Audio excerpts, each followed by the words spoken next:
So how do you start taking incremental baby steps, even ones that may feel so inconsequential when you're doing each one, that will begin to be the thing that quiets the voices that gets you over the being stuck? Because it's exactly that momentum and action are the things that work in opposite correlation to being stuck in the first place.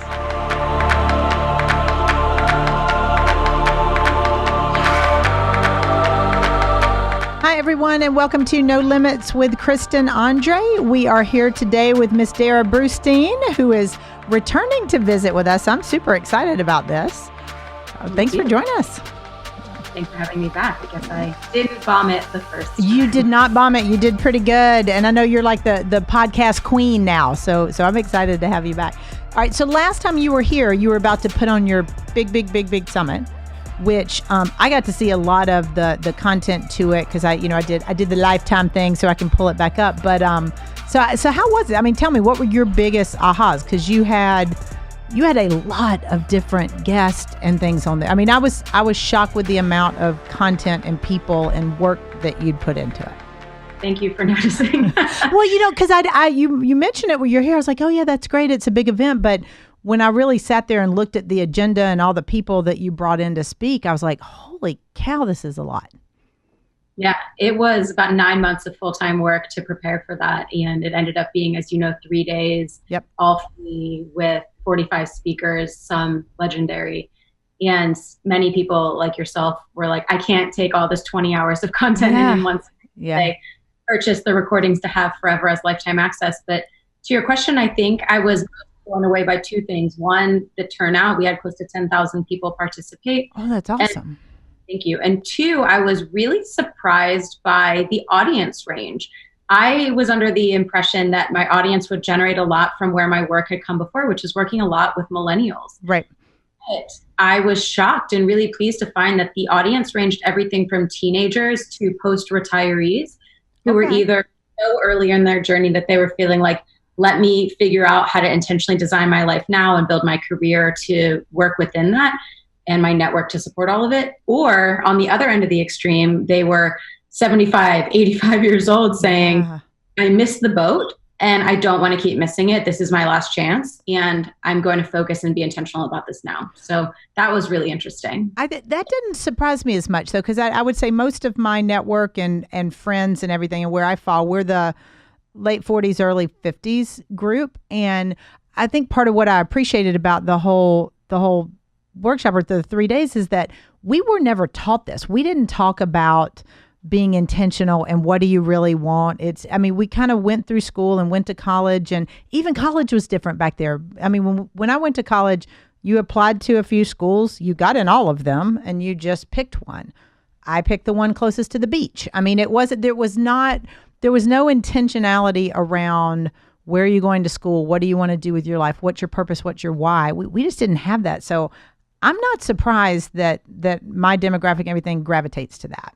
Yeah, it wasn't so much that I was surprised that there was the gravitation. I just didn't know they'd find it. And also, we can get online. We know how to do it, Darrah. No, I just mean I didn't know through my spheres of influence that it would get all the way out there. But it was really cool to see that people at all stages of life have transitional moments that they're looking to transition, that they were looking for more, that they knew intrinsically that there is more for them, no matter what they had been told or had been doing up until that point. Yeah, which is, you've always done, I mean, that's what your work's been around, is the intentionality and living a life by design. I mean, I love your tagline, the by design, not default. And because so many of us just defaulted into everything. And, you get to a point in your life where I've seen so many people like, well, it is what it is. And it doesn't have to be that way. You can pivot it at any point you want to. And I think that's what was kind of cool about the message was just, all right, design it. Be intentional about, who you're around, what you're doing, what your career looks like. Yeah, it's so true that the people around us so deeply influence us. And you and I both know this deeply, but it's so easy to let inertia or the lack of it dictate what we do and don't do. Right. And you get comfortable somewhere. I've been guilty of this many times in my life and career. It's a lot easier to stay there than it is to create the inertia that then creates the momentum to get you somewhere else. Because it takes work. It takes work to change that. Yeah. Right. So sometimes it takes a catalyzing effect, like something going on or like a summit like this, to kick you in the butt and help you on your way. Exactly. Exactly. So, out of everything, with what you learned from it, you've also taken some next steps. So what are you working on now? What's your big, because I know you have a weekly show, which, I mean, seriously, you have a weekly thing with Deepak Chopra. It's just, like, oh, by the way, I'm going to be chatting with Deepak later. And you're like, really? I mean, talk about being intentional. And then Deepak, I know, it's like, it's right. Thanks Deepak for letting me squeeze in today. But I'm just in awe of it. I'm like, I love the fact that you're like, yep, I'm going to do that. Because you had him at your summit. So he was there, but how did it evolve? How did y'all's relationship, and y'all are kind of buddy. I mean, you can tell y'all have a great relationship and respect for one another. So how did this evolve? Yeah, it's sweet that you can see that, because it evolved from not knowing each other like any relationship does. Yep. Until now we're texting each other all these emojis and weird stuff all the time. That's so funny. Really? Okay. Yes. One of the videos I asked him what's something that people would be surprised to know about you, and he comes up with an answer that I was like, I disagree. It's that you use an immense amount of emojis. Oh, that's funny. But it's interesting, because as the summit was getting created last year, it was around this time last year that I said, I don't know Deepak. He's been what I'd call a mentor from afar, which I think is an important thing to asterisk and realize. We have a lot of mentors in our life and they're important, but that mentors aren't always the people that you have one-on-one relationships with, or even what I'd call mentoring moments or co-mentoring. Right. But sometimes there are people like Deepak who have content out in the world that we can digest, and they don't know who we are. And so he was that for me for years.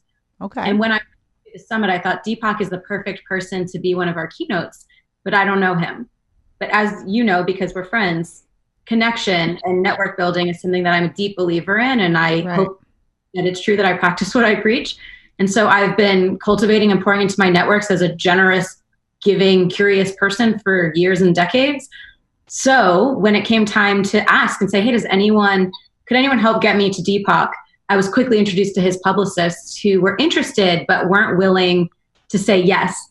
And so then I pulled out the big guns and I called my friend Rebecca, whom when I met her, I didn't know what she did, which I think was really important too, that I never knew her because I was angling for something, but I later found that she was Deepak's COO. Okay. So I reached out to her and I said, listen, I know this is a very precious relationship, but here's where I am. If you feel so inclined, I totally understand if you wouldn't. I gave her an out. Yep. Would you be willing to tell him that I'm legit and he should do this? Shortly after, she sent me a screenshot of his text message and her text message. And then about 3 hours later, his publicist reached out and said, can you be in New York next week to do the interview? So that's how I got the first interview. Okay. First of all, this was the first live interview I'd ever conducted. So threw myself right in the deep end. That's okay. Jump right in. Exactly. And then when I went and did it, I really just saw it as this is once in a lifetime, embrace it, be grateful, the end. Until 3 months later, Chase Bank reached out to me and they said, hey, we have a conference coming up in Atlanta. We'd like to hire you to be our on-site correspondent, which was hilarious considering I had only done one in-person interview ever up until that point. And they said, our two people you're going to interview as our keynotes are Cam Newton and Deepak Chopra. Oh, and I cool. And said, oh, you've got to be kidding me. I just interviewed him. That's great. So I went, he remembered me. It was really fun. And then his publicist took a liking to me and they said, interview him 3 more times this year for different projects. So at the end of 2018, the day after Christmas, I had this thought that I should reach out to him and just say, listen, I've really enjoyed our collaborations. Thank you again for them. If you need anything in 2019, I'm here in your court.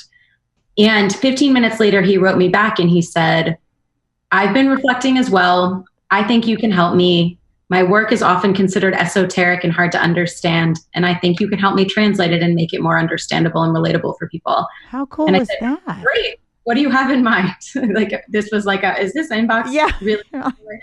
Who's punking me today? Yeah. That's awesome. Who has hacked Deepak's email? So we go back and forth, and 15 minutes after that, we have this whole concept. We're going to have this weekly video series. It's called Diving Deep with Deepak and Darrah. He is going to share it. I'm going to share it. And 2 weeks later, it was a reality and it was live. And every week since, it's gone out to the world. And so it was one of those real tales for me of invest in relationships with no expectation, ask for the things you need when you need them, be open to the way things unfold. and just do the things that excite you. So that's how we are where we are today. That's so cool. I mean, because it's really, and it's fun. Like if you watch them, if you guys haven't checked these out, you have to check them out. I'm sure you have, but you guys are having fun. I mean, it's not a dry conversation. Like you're really, because he is esoteric, and I think, when I've seen him before, I definitely see more personality coming out of him in the interviews with you. And it's weird. Jokes. He talks about his favorite rappers. Which I saw that. All right. So that one was kind of funny because there's certain things that are coming out, when you hear somebody, like you said, the mentors from afar, where you've had them forever and you've just got this preconceived notion of who they are as a person based on what you've gained from them, learned from them, all the knowledge they've shared with you over the years. So when you finally meet them, they either are exactly like you thought they were, or sometimes they're like, that is not what I was expecting. So I do see more of his personality coming, which is really cool. Like it's really, I didn't see the emoji one though. I didn't see that one coming. Yeah, I joke that I'm his translator or the Deepak whisperer. We'll get you some business cards with that. So awesome. So all right. So with all that, like you said, it's asking for what you reaching out to people, asking for what you want. So that's a big stage. You've done so much already and you're still young. So what's on the horizon? I know about that. What's on the horizon for you? You've traveled to like some phenomenal places. I'm just going to make my bucket list. Where's Darrah been recently? Well, I will say that's been really intentional. That's a lot of what I care about in my work now is helping people design their businesses to elevate the life that they want as opposed to the opposite. Absolutely. Which I think happens all too often, that we build businesses thinking we're going to have freedom and flexibility. And instead they take over our lives and they become our lives. Yeah. So, I do consulting on this. I do a lot of content creation and a lot of free content around this because to me, it's so important. I did it the wrong way for a while where I was chasing all of the accolades of, try to have more employees, try to have more revenue, try to be on the covers of the magazines or, do all the things that were what people celebrated in entrepreneurial landscapes. Right. When really they were completely taking me off of the path of the stuff that I valued. So now it's really important to me to help people get clear on what is it you want? How do we make sure your business works with that rather than completely ruins it? And then how do you build the networking community to facilitate all of it? Because we know all opportunities in life, most of them they're not advertised. Right. And that takes the people to open a door, whether or not it's direct or through a chain of events. But they are the catalyst that open the doors for you. And so if you are not being intentional and being a person of value to those networks, they're not there for you when you need them to do that like we talked about. And the person of value, I think, is a big thing that people underestimate. And you've talked about this a lot. And when we chatted before, you give away a lot of stuff. Like there's a lot of free stuff. And I feel like that's part of what's helped build, your brand and your company and the work you're doing. And certainly you have things that are making revenue for you, but you give first. And I feel like that's a trait that the more entrepreneurs can embrace that, or anybody, not even just entrepreneurs, corporate people, anyone, the more people can embrace the giving first, things get a heck of a lot easier. There's a couple elements to this. One is, I think we talked about this when we talked last time, that, there's evidence to this. There's Adam Grant's work in Give and Take that gives scientific evidence to the anecdotes that I'm sharing that givers really win in the end, so long as you don't take it to the extreme of being a martyr. Right. You're still allowed to have boundaries. You don't have to give to everyone because they ask. You still get the power to choose, but that winners are those who give, and they do it sincerely, not looking to manipulate or have a reciprocity-based mindset. Sure. So this is both in one-on-one relationships with clients, with people you work with, like in any human interaction, as well as in your business, to your point about content. I think that there's this misunderstanding that if I give my best stuff away for free, what are people going to want to come and pay me for? But it's actually the opposite. That if you're giving all of your good stuff away for free, then people are like, holy crap, what's behind the curtain? Right. I want to get that. If she's giving me this much goodness, then that's developing the trust and the inclination to want to know more from you in the first place, to the point where if you do it well enough for long enough, it's not a quick overnight hack by any means. You have to pour into it consistently and over time. People are going to start asking you. I had this happen to me just the other day where someone came to me and she's like, I need you to consult me. My business is ruining my life and I want to scale it, but I'm not sure how to do that. And I was like, I don't do one-on-one work. She's like, no, you're gonna help me. And I was like, well, let me just get on a free call with you for like an hour and we'll just workshop some stuff. At the end of the call, she's like, what do I need to do to hire you to help me with this? And it's like that even on a smaller scale and even digitally, where you put it out there and people are clamoring for what you have. If you're talking to the right audience and you're speaking their language and you're actually solving a problem for them, because then they're like, how do I get more of what you have? What does it cost? And you're not selling anymore. Absolutely. And I love that because one of the things that's been so neat about your stuff is, sometimes I'll listen to like a workshop or a seminar. They're like, sign up for this webinar, and I'll sign. And it's an hour and a half. That's an hour and 28 minutes of them pitching what they're going to do if I buy their program. Like, you didn't even tell me anything. Like, usually I click off after about 10 minutes and you're just like, so frustrating. And it's such a relationship killer. Yes. And people misunderstand that you're in a relationship with your customers, even if you've never met them and it's digital. And you have to respect them and treat them golden rule, right? Treat them how you want to be treated. And no one wants to be sold. No one wants to be pitched, but people want to buy when you're actually helping them. Yep. Yeah. And you're in a relationship, even if they never buy, you're still in a relationship. So you got to bring them some value. So they can also tell other people about you and you don't want to burn that bridge. Absolutely. Absolutely. So we're going to take a short break, and when we come back, we're going to dive a little bit more into community and building those networks that you have. So we'll be back in just a minute.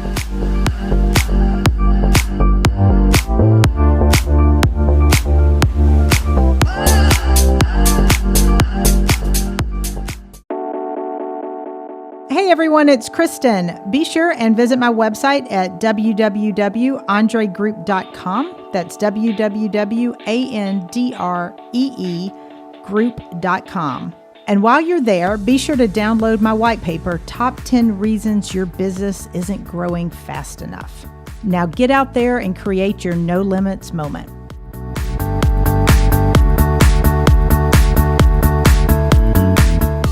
Hi, everyone, and welcome back to No Limits with Kristen Andre. We are visiting with Darrah Brustein, and before the break, she was sharing with us about her weekly show with Deepak and kind of what she's learned. And I'm just, like I mentioned before, I love the fact that you just said, this is what I want to do. I'm going to ask for it, because the intentionality you have in your business and your life and your travels and your network, everything is refreshing, because it allows you to achieve everything you've achieved and will achieve, but it also kind of gets rid of all the BS we hear from so many people. Like, I just feel like there's so many victims and things like, well, I can, it's always been this. And my thought's always, it's your choice. You can be intentional about whatever you want to change.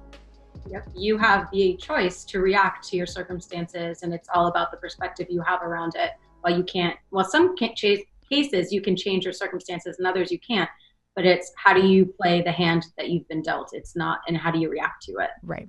And a lot of it is that initial reaction, because you can, and I'm guilty of this like anyone else is, sometimes there are things that I can, get and it doesn't bother me, and I can compartmentalize and move on. And then there are other things that I feel like, I'm spending way more time worrying about this than I shouldn't. And by human nature, we all do that. But when it comes to, really life as a whole, I feel like people get stuck there a lot. So how do you, when your group and your people you work with, how do you usually get them out of that? Out of feeling stuck? Yeah, out of feeling stuck. I mean, where do people, if somebody's out there listening and they're like, yeah, this isn't me because I'm stuck here and I'm that, where do you start with them? I mean, it depends obviously on the circumstance, but there's a number of things that I do to get unstuck and share with other people. Mm-hmm. One is I keep something I call a hype file. Okay. And anytime someone shares something with me that's really complimentary, I put it in Evernote and go back to it for when I feel stuck or when I feel down or like I'm not good enough. And I say, okay, look, here's all these people who feel these ways about me. So I'm going to, what I call borrow confidence in AC until I can begin to see it in myself and leverage that until it feels real and inherent to me myself. All right. So I love that. But what's funny is this will show you the millennial versus Gen X. So mine is called, yours is your hype file in Evernote. Mine is my me file, and it's in my file cabinet outside my office. So I literally have the articles, the handwritten note, like I have a file. Gosh, that's just making me feel old here, Isaac. This is, I do have a physical box of letters and notes and cards. Yes, ma'am, I do. But yes, My I me put my a me physical file. stuff in an e-file. Oh my gosh, I'm older than I thought. That's okay though. But I totally get it because some days you just like, all right, here's some cool stuff, and I love looking through it. So It's so powerful. But so a yeah, couple other things. One is if I feel stuck, often it's because there's some sort of voice or inner critic going on in my head. So I'll start to think of ways to combat that. One is I'll look for historic evidence, and I'll look at the evidence to say what either tells me this is true or disproves this. okay, By looking at the past, most of the time you'll find that the things that are keeping you stuck are just stories and voices and lies. And when you look for historic evidence, generally it's going to tell you that that is the case, that these are untrue and they're lies. And the best antidote for that is action. So how do you start taking incremental baby steps, even ones that may feel so inconsequential when you're doing each one, that will begin to be the thing that quiets the voices that gets you over the being stuck? Because it's exactly that momentum and action are the things that work in opposite correlation to being stuck in the first place. So I think those are two really critical things to do to get unstuck. awesome. Now I know for you, because with a lot of the work you're doing and moving people forward and being intentional, community and your community and your network is huge to you. I mean, you've had multiple businesses, multiple different projects you've worked on. So you talked about at the beginning of the show with how your community is what kind of helped you make some of these connections, getting to Deepak, getting to other people that spoke at your summit. So why is that? I mean, I know why it's important, but I feel like a lot of people hugely underestimate why that is just a critical component, not just in business, but in life in general. So what do you say to these people? How do you connect them? Well, one is I think it's about getting on the same plane of networks, and networking I think have gotten a really bad rap because people have totally bastardized it. Totally agree. Yep. They've been the people who are only out for themselves, and they only want to size you up to figure out what they can transact or not with you or who you can get to for them. And that is the opposite of what I'm talking about. Totally agree. Yep. Clear about that. Whereas for me, when I look at growing networks and relationships, it's all about who do I actually like? Who do I want to hang out with? Who do I have natural connection and chemistry with that are people I want to be around? Like I mentioned with my friend Rebecca, she happened to have this very influential connection, but I didn't know that for a long time because I didn't care. For me, it was about who she was, not what she did or who she could help me get to or angle to. Yeah. So I think that's number one. And then when you're thinking about it, at the end of the day, look back to everything that has happened in your life positively, let's say. What of those things really happen without someone influencing that or opening a door or making an introduction? Like nothing. When did you really get a job? Even if it was you applied to a job online and you were in the maybe 30% of people who weren't introduced in and you found a job on a job board or through a website, even then you still needed to get through people and develop a relationship for them to want to say yes to you and hire you in the first place. So there really is nothing in life that doesn't happen as a team sport. Even if you're a solopreneur or you work for a company, everything happens through people. And if you can't get on board with that and you can't start to find the fun in it by truly getting to know people as people and developing a meaningful friendship and relationship and then pouring into it over time, this is the other misconception that people think, well, I don't need anything right now, so I don't need to network, which is such a fallacy. You need to be pouring into the well before you're thirsty.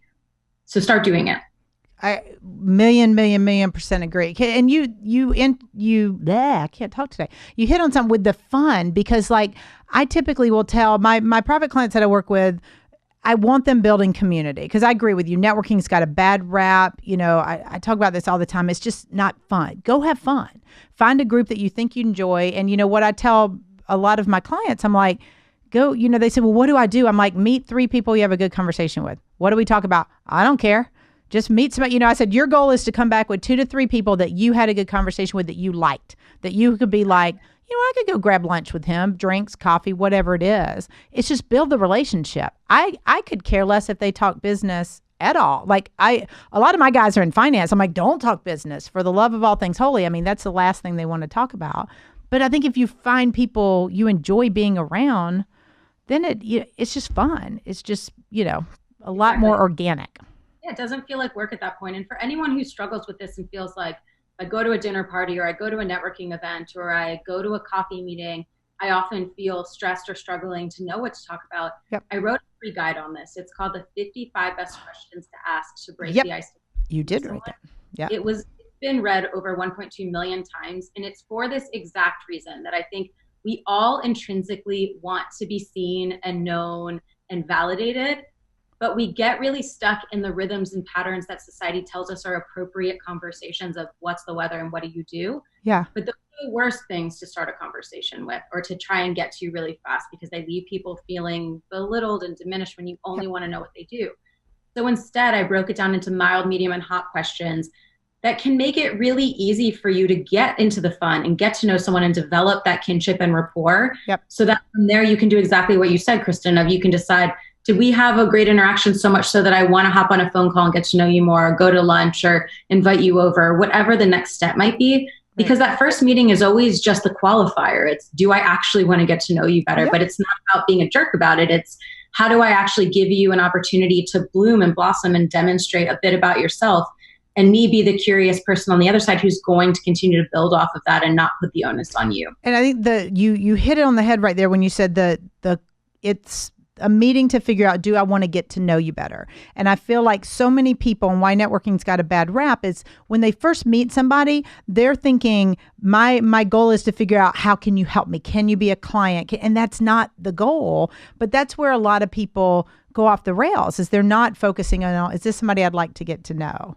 Well, a better way to approach it is if you're going to go to a networking event and you feel like, how am I going to make sure that I am getting value from this? Right. I don't look at it from a tangible, hey, I need a client or I need X or Y, but not everyone is as open to serendipity as I am. So if you're looking to make sure that you're extracting value, I think the better thing to do than to ever look for a client, which maybe you'll back into by accident, right, is to look for partnerships. Yeah. Because at least in a partnership, it's mutually beneficial. And in a partnership, there's dividends. It's not a one-off transaction in the first place. Right. So for you to at least go in that way, it's better, because one of the things that people need to remember is that everyone is a representative of their entire network. The average person knows at least 250 people. Many know many, many more than that. So when I meet you, Kristen, you're a representative and a gatekeeper to your entire Rolodex or LinkedIn network. So if I make a bad impression with you, then I have missed out on an opportunity for you to make a warm introduction to one of them as well. Right, right. And so many people do. They go in looking for the, as Vaynerchuk calls it, the 18-year-old dude clothes. They're just trying to where's the business? Where's the business? And it's just the total wrong way. So you've done, I liked your guide sheet. If you guys haven't signed up for Darrah's emails, that's where I'd seen it, because I get your emails.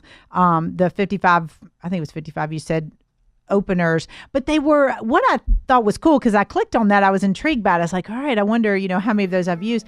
It's not, none of them were kitschy, none of them were salesy. It was just normal conversations, because I feel like people go to meetings or events and they all of a sudden forget to be a person. They just kind of turn in this little robot with this rehearsed commercial, and you're just like, who are you? I mean, I'd much rather find, like you said, have some fun and find somebody I thought was cool and engaging and that I want to continue the conversation.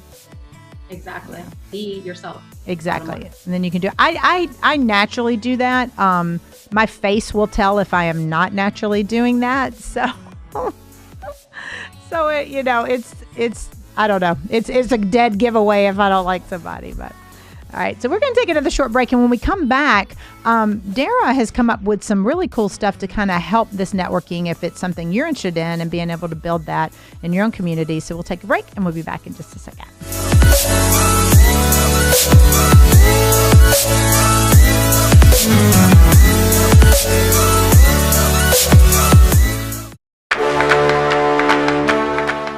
Hey everyone, check out my podcast, No Limits with Kristen Andre, on Tuesday nights at 7:30.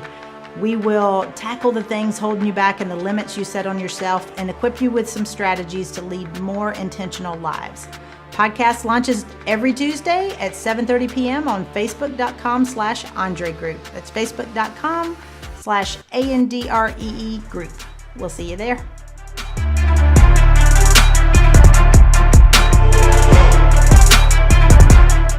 Hello, everyone. Welcome back to No Limits with Kristen Andre. We are wrapping up our time with Darrah Brustein, our guru, let's call it guru, around networking, building all things community. So, we were talking before the break about the importance of understanding really what networking, quote unquote, is about. So building a community and not just being kitschy. So you actually now have a program, which I'm excited about because there are some events and things that are put on in organizations where you're like, oh, this is just not the way it's supposed to be.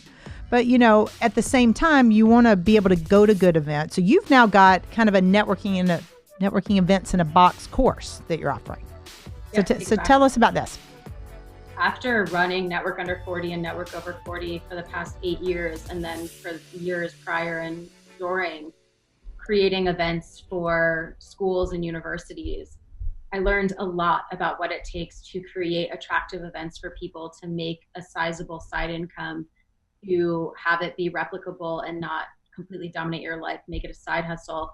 And as a result and a byproduct, make an impact on the community that you're serving and grow your own personal influence and become a person that people are looking to, where you don't have to have one-on-one relationships with everyone. And I realized that this was something that we had trained people across many markets to do. So we systemized it and created this program on how to increase your income, impact, and influence by hosting your own networking events.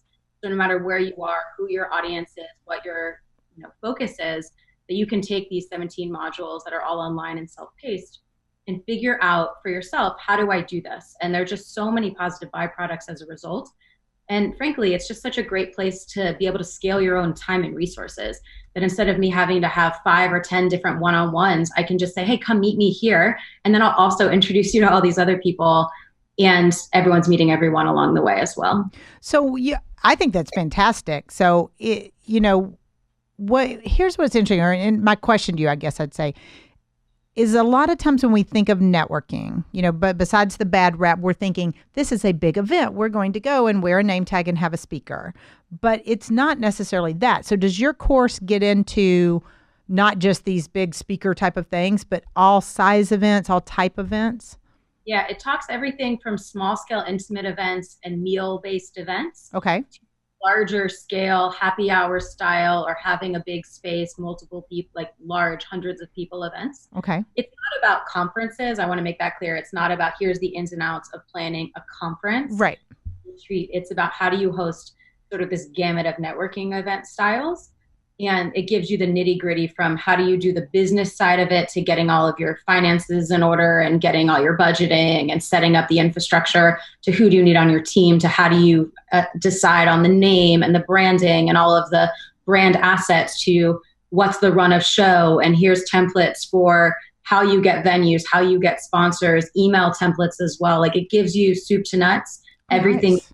Do it over and over again. Okay. So this could be for it sounds like anyone, any industry, any age. Yeah, exactly. Very cool. You have to choose who your market is, who you're focusing on, and we give you all the tools to execute. Now, do you also tell them in there what not to do? Yeah, definitely. I mean, Okay. I talk a lot about mistakes that we made. I also talk about how I see other people getting it wrong and try to steer people in the right direction. Okay. So I think that's a good opportunity for people. I mean, I'm intrigued, of course, for myself, but there's so many cool things that can come from building community and building your networks and, organically, and I think that's a good differentiator between conference and networking. Yeah. I mean, you obviously network at a conference as well, but this Right. isn't about, hey, here's how you line up speakers and how you do lighting. And it's not about that. Right. About more of these like traditional networking event types. Okay. But yeah, it really is valuable to be the person who becomes the center of influence, where people realize, how do I get to Kristen? Okay, let me go to this event. Or Kristen's someone who knows all these people. She's a connector. Right. That elevates your impact. And often the people who run these events are able to pour that back into their primary work. If you're looking for a constant pipeline of clients, if you're looking to connect with influencers, it's a great way to fast track that. I love that idea. I think that's fantastic. Very cool. So what other cool stuff you working on we need to know about? I mean, those are a couple of them. The summit has the lifetime access pass. So for anyone who didn't watch it last year or wants to see it again, all 20 hours of the 45 speakers from Deepak Chopra and Adam Grant and beyond is available. You guys Also have to check. Y'all have to check that out. We need to put a link on there because that was some cool content. Yeah, and I mean, if you just find me on my website and find me on Instagram, I'm Darrah.co and at Darrah B on Instagram. Like you said, Kristen, I'm constantly showing up day in and day out with free stuff. Yep. Whether interviews with Seth Godin and Shaquille O'Neal, or here's what's not going right and let me explain to you how to do it better from people in my audience or from me personally. It's really important to me to be showing up and adding that value, and I don't charge for most of it. So yeah. And I think that's cool. I mean, you're showing, well, first of all, thank you, because it's a lot of content, but you're also you're showing here's what to do, but you're also going, all right, here's where we kind of hit some roadblocks and where we messed up. So you get to see both sides. It's not all this, glamour, everything's great, but you're being real about this is what's worked for us and this was what has not worked for us. Yeah, I'm really over the highlight reel culture. Yeah. I think it's one thing to let people know that there's hope and inspiration. However, it's really, I think, not an advantage to anyone, and it's a little bit disingenuous to go out into the world acting like everything is always perfect. Yep. Like anything, there's a balance, and I'm not going to show up and be like, woe is me, blah, blah, blah, and like, let me like murk around in my own BS. But it is important to say, like, my company had an embezzlement 2 times, which is true. I had a restraining order against my landlord, which is true. Oh, gosh. Wow. Which is true. Like, these are things that I don't just like dump on your front yard to make you feel badly for me, but it's just to say, like, I get it. Yep. I've been through the same stuff or a different version of it, yet I was able to overcome it. And here's how. So that's the important part. I love it. I love it. All right. So as you know from being on here before, we like to issue a challenge to our listeners at the end of each show, something they can go out and do to kind of make an impact. So, we talked a lot about community networking, the importance of, showing up, putting yourself out there and just having some fun with it. So what do you think we should challenge people with this episode? I don't know if I said this last time, but if I did, do it again. Well, no. Because I still stand by it. It's what I call the Give It Forward challenge. And Give It Forward is a personal challenge for yourself of, I recommend 30 days, where you go out to your network, one person a day, and you offer to be of value or service to them with no strings attached. And it's not reciprocated. So this is simply an opportunity for you to reconnect with someone, for you to go deeper in your relationship, for you to make an introduction or help. It's not for you to be a magic fairy. You can't promise that you're going to deliver because that's not always possible. But it's really fun. It shows you all the things that you have to offer in this world that you're probably taking for granted. It absolutely strengthens your relationships. And frankly, it takes a couple minutes. So I would say go do that and put this into practice. I love it. So for 30 days, so give me an example. Like, what would I do if I wanted to just show up for somebody and offer to help them? So I would call you, text you, email you and say, hey, Kristen, I made a personal commitment to give it forward to one person a day for 30 days, no strings attached. You are the person I'd love to help today. I don't mean to put you on the spot, but is there something that I could do to help you get closer to a goal or overcome a challenge you're having? What's going on right now? And I'd help you brainstorm a little. And you might say anything from, my babysitter just canceled on me. Any chance you can help me to, I'm really struggling with this piece of my business. Do you know anyone who can help? Or I had a guy come to me and say, I want to play on the top 50 golf courses in the US. You live in Georgia. Can you get me on Augusta National? I spent 3 months trying, never succeeded, but he was tremendously grateful for my efforts. And so literally anything and anything in between. I've had friends just say, I just need someone to listen, which also goes a long way. Yeah. So you just open up the space for someone. I've also had people say, I don't know, can I take a rain check? And I've let them do that as well. But I think also one of the kind of converse lessons here is in life, people are going to give you opportunities for them to help you, but you have to be prepared and know how to answer that question. So while you're not going to be answering it in this case, because if someone says, how can I repay you? You just say, give it forward. Okay. It's not about giving it back to you. And that's exactly the foundational point of it. But really one of the things you'll realize is that when people don't have an ask, that it will shine and reflect back on you, that what you need to be ready when it does come back to you one day, because there is this karmic retribution to giving, that it will come back to you. It just won't be from that same person necessarily. And I love the fact you're asking them what they need instead of just saying, I'm going to buy your coffee today. I mean, it's truly, but it does. It causes you pause a minute. They've got to do some thinking and figure out where.